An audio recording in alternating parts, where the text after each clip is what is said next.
Listen to that crowd, ladies and gentlemen. Those people are not happy. Those people are rather upset with the Prime Minister of Canada, and this is what soon happens. Okay, guys, as we can see right there, sort of, very, very briefly and faintly, but, and as this says right here, a handful of gravel was thrown at the Prime Minister on Monday. In fact, he responded to questions about the rocks being thrown at him during a campaign event in London, and here's what he had to say.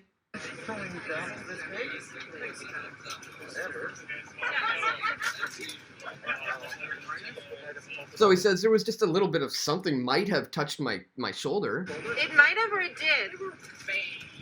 Does that matter? It might have or it did. And he's like, does that matter? You know, it was just like flakes of gravel. It may or may not have hit me. Does it matter? Essentially, it's no big deal. I think it matters, yeah. We got hit by gravel. I was right next to you, taking your photo. I got There was little bits of gravel. Still big deal. He's like, see, yeah, there were little bits of gravel, but he literally says, this is no big deal. Okay, keep that in mind, guys, because we're now seeing him going around saying this anti-vax mob threw rocks at Justin, and Justin Trudeau says people are lashing out in ways that remind us of the horrific events like the storming of the Capitol. What? The storming of the Capitol, it was this no big deal that you just brushed off and it doesn't matter? Or was it this crazy act of violence like lashing out at the Capitol? We're going to look at all of this today, guys. We're also going to just show you again why you can't trust the mainstream news. This is from the Globe and Mail today. Justin Trudeau says he won't alter campaign plans after gravel thrown at Ontario protest. And this is from CTV News, also today at the exact same time.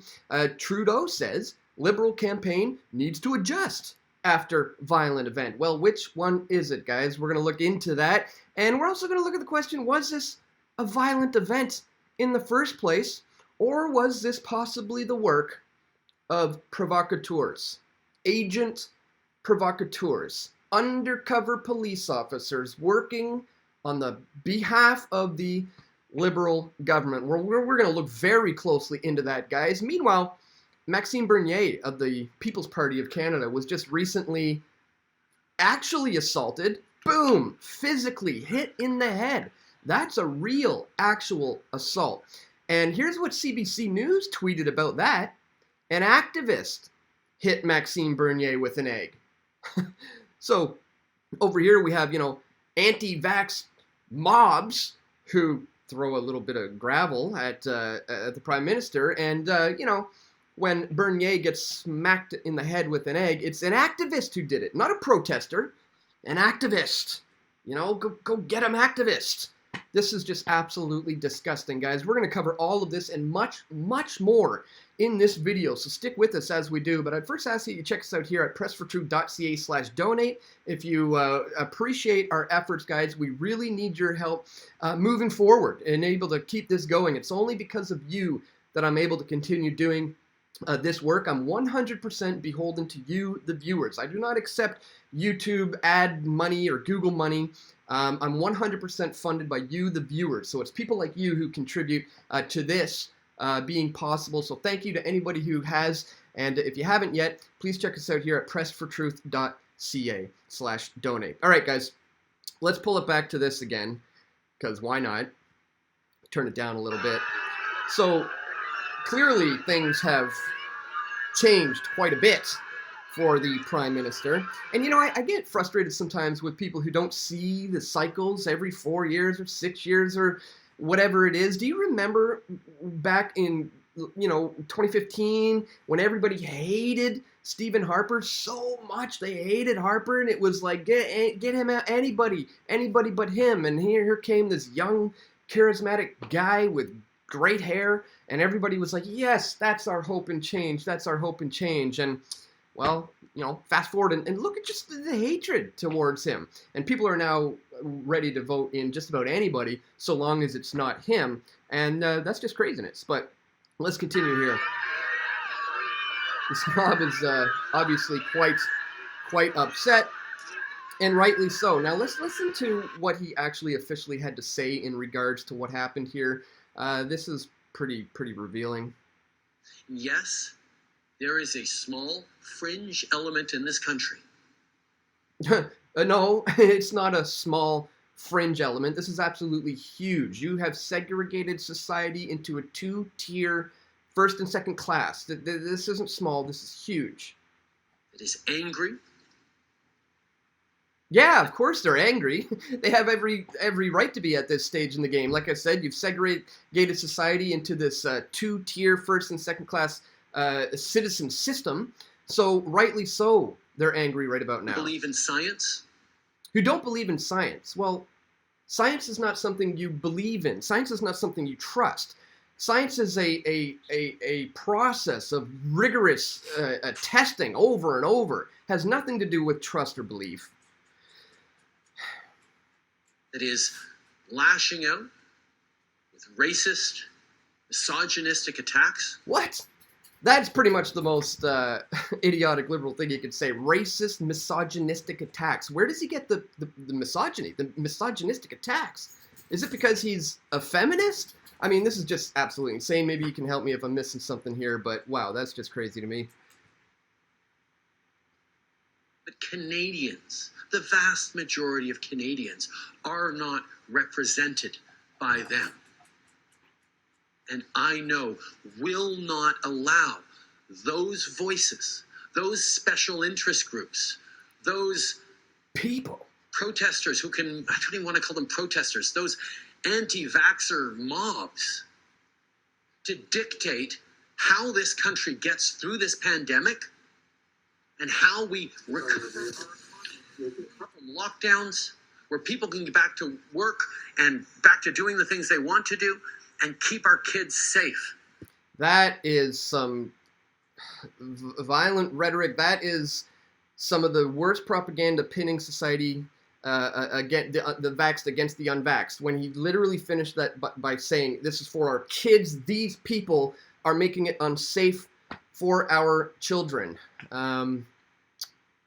That's why at this stage in the game, many people feel, you know, the gloves are off. And so as we see here, we know he's already brushing this off like it's no big deal. We've seen him admit to that. But now, like here, we see he's blaming this, calling it similar to lashing out on the storming the Capitol building. This is insane. In the latest example of escalating hostility towards Justin Trudeau on the campaign trail, someone in a crowd of anti-vaccine protesters threw gravel at the Liberal leader in London, Ontario on Monday. A video clip following the London campaign shows Trudeau, who is currently seeking re-election, moving through a screaming throng of what he called anti-vaxxer mobs towards the Liberals' campaign bus. When someone throws small pebbles in his direction, the gravel sprayed around Trudeau and those close to him, though the clip doesn't clearly show if the rocks hit the Liberal leader. And yeah, exactly. He already brushed it off as really nothing. Meanwhile, as we've shown you, here's this guy who goes by Native Warrior, who flat out assaulted PPC party Maxime Bernier. And then the CBC calls this man an activist. Well, it's just crazy. This is weird. I noticed this. This guy, I think he works for Breitbart. He says, why is the guy who assaulted Maxime Bernier followed by Warren Kinsella? Seems odd, given the story. So I'm like, I wonder who Warren Kinsella is. So I go over to his Twitter, and I'm apparently blocked by this man. He's apparently a political commentator. He's a columnist for the Toronto Sun or the Star or something like that. Wait, Chris says it here. I asked him, who is this guy? Just went to look at his profile and he blocked me. He's a columnist for the Toronto Sun and a political consultant. He blocked me too, though I did make fun of him. So interesting. This guy is following this guy, and of course they are praising him and demonizing all the other people for attacking Trudeau. Now, again, we're going to look at whether or not this is an organic, legitimate attack. And we're going to look at this tweet here by Alice, who says, if you watch the news tonight for London, you'll see the rocks thrown at Trudeau. It was these two. They were bragging about it as they walked up and down my street 3 times to harass people. Here's the video. These are the guys. Now notice the clothes, the attitude. And we'll get back to that real quick because I want to show you examples of what actual agent provocateurs look like and how they operate. We exposed how this happens in 2 of my films, in fact, The Nation's Deathbed and also United We Fall, where I was here at this protest in Montebello, Quebec, covering this crazy event. When, all of a sudden, some undercover police officers right here came in and disrupted things. Supposedly anarchists And, wearing masks and let's play holding it rocks, for a little threatening to throw the rocks at the police. No! Put the rock down, man! A union leader So there's stepped a up union leader who calls them out. He says, "These guys are cops, everybody." and said, "Take off your masks, put down those rocks. You're not with us." You're a fucking cop, the 3 of you! Go on, it's our line! Notice, here, 3 guys and cops, everybody! so they're being called out right now as police officers, and they are. We'll prove that later. But notice the wardrobe, right? The costume, as it were, because these are undercover police officers working for the state. They are in costume because they are trying to make it look like they are throwing rocks, that it's these violent protesters who are throwing rocks at these police. Therefore, the whole thing needs to be shut down. Meanwhile, they're the actual police. So remember, the costume or the clothes that they are wearing is representative of who they are trying to pin this false flag on. And here we see where they get Eventually, they exposed. ripped the masks off the guys, and the guys dove behind the police line. They jump into And the that was police all. line. It was caught on tape. It was exposed. They were exposed as infiltrators because they were wearing the same boots as the officers who arrested them. Boom, brutal. In this photo, it shows all 3 of these guys are wearing the exact same police-issued boots of the same police here who are arresting them, or as we know now, getting them out of harm's way because they're their agents working for the state. Now, when we look back at this clip, what is the costume? What is who are they trying to present as the bad guy here, right? Could you not look like a more conservative, protester, as they will call it? Look at this guy. He's got the suit and the tie and the red hat. His buddy here walking beside him with the flag. Maybe we ought to pause the video and look at the bottom of his boots, and maybe we'll find that there's a connection there. But guys, this certainly seems familiar, especially when we're seeing this happen when Trudeau seems to be falling behind in the polls. And, he's being absolutely hated everywhere he goes. It would be quite beneficial to his campaign team to have something like this to gain up a little bit of sympathy for him moving forward and to be able to change the game as he moves forward as well. And why would they be doing any of this, guys? Because, look, if we want to understand where all this is going very soon, we can look to other places as the blueprint. As we see here, Israel was a vaccination poster child. Now, its COVID surge shows the world what's coming next. And spoiler alert, guys, here it is. Israel's vaccine passport now expires after 6 months.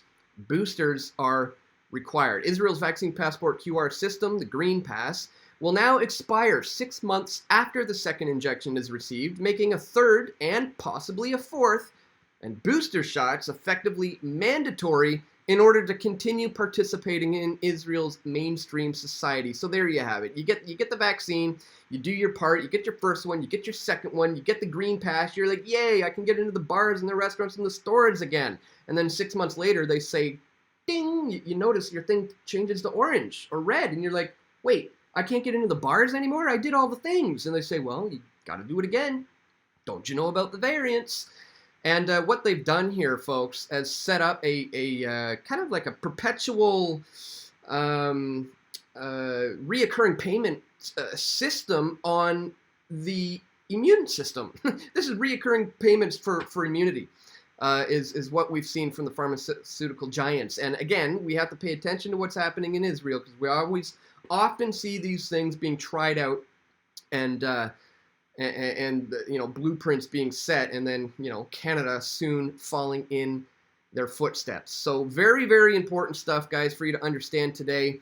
When you see articles like this one, I mean, shouldn't be trusting Vice News anyways, but saying the anti-vax mob throws rocks at Justin. I mean, right in the title, they got rocks in the title. And then down here, they say a crowd of protesters threw gravel.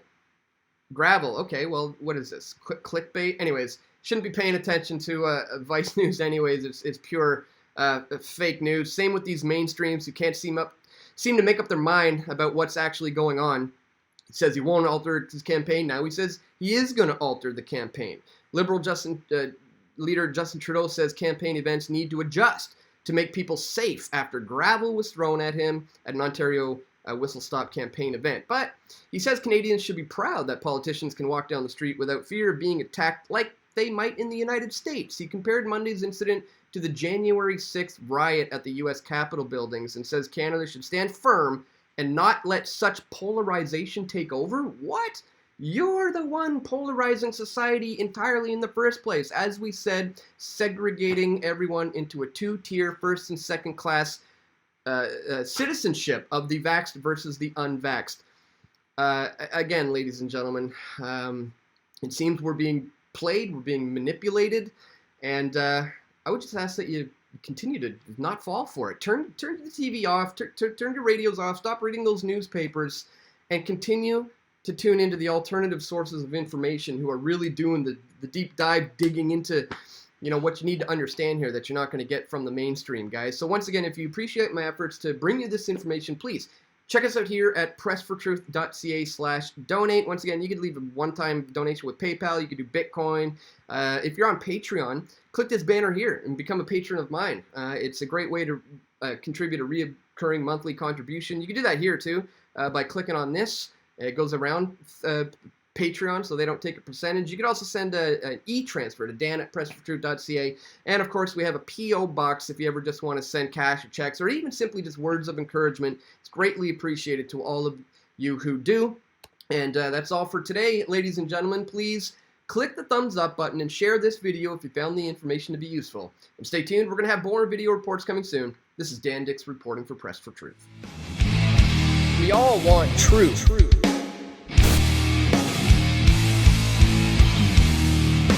The truth will set you free.